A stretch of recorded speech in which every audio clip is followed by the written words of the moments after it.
Кыргызстандын жаратылышы мал асыроого, малдын санын көбөйтүүгө ыңгайлашкан. Союз мезгилинде Борбордук комитет коңшу өлкөлөрдү мал, сүт, эт менен камсыздандыруу вазыйфасын Кыргызстанга жүктөгөн.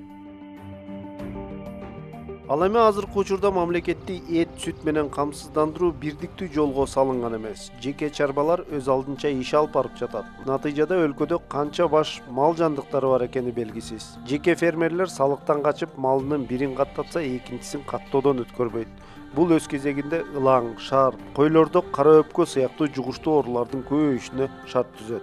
Каттоонун жоктугу да ошол бирдиктүү эмес фермерлер, дыйкандар ошо баарын каттатпай, кээде алып келген малын каттатпай, жашырып, жартылай көргөзүп, мисалы.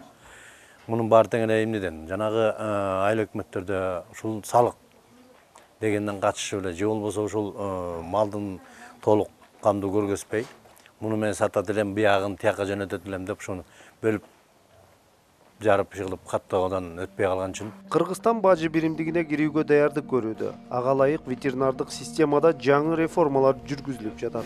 Алсак, бул тармакта атайын инспекция жана башка өлкөлөрдө ветеринардык палатада негизделди. Мамлекет тарабынан малдарды толук кандуу эмдөөгө 100% вакциналар сатылып алынды.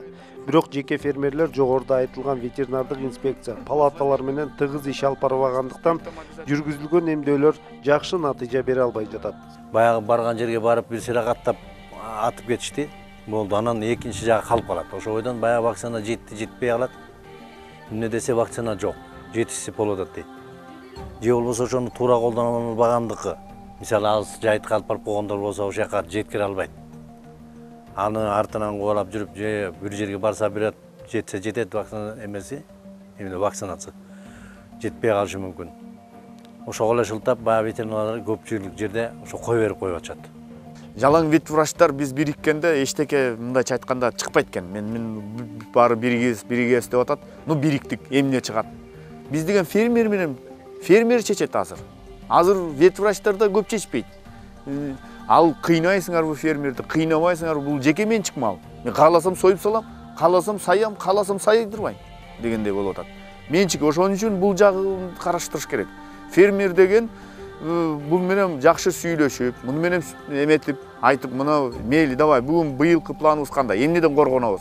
Вет врач менен чогуу сүйлөш керек да. Эмнеден коргонобуз? Мисалы үчүн шарптан коргонушубуз керек. Мындан өлүм болуп атат, мындан коргонушубуз керек. Бул жагынан кантайбыз, кысырдыгын кантип иштетебиз, мал кысыр болуп атат, мал тигиндей болуп атат деп ошону чогуу тыкызбайынча план түзүп фермер менен. Анан ошол планды ошентип анан баягы бирдиктүү иш алып барыш керек. Республикадагы малдын санын аныктап, аларга 100% эмдөө жүргүзүп, эт, сүт продукцияларын экспорттоого жетишели десек, ветеринардык инспекция жеке фермерлер менен келишимдик негизде тыгыз иш алып барышы керек. Ошондо гана өлкөнүн ветеринардык системасы бир жолго түшүшү мүмкүн.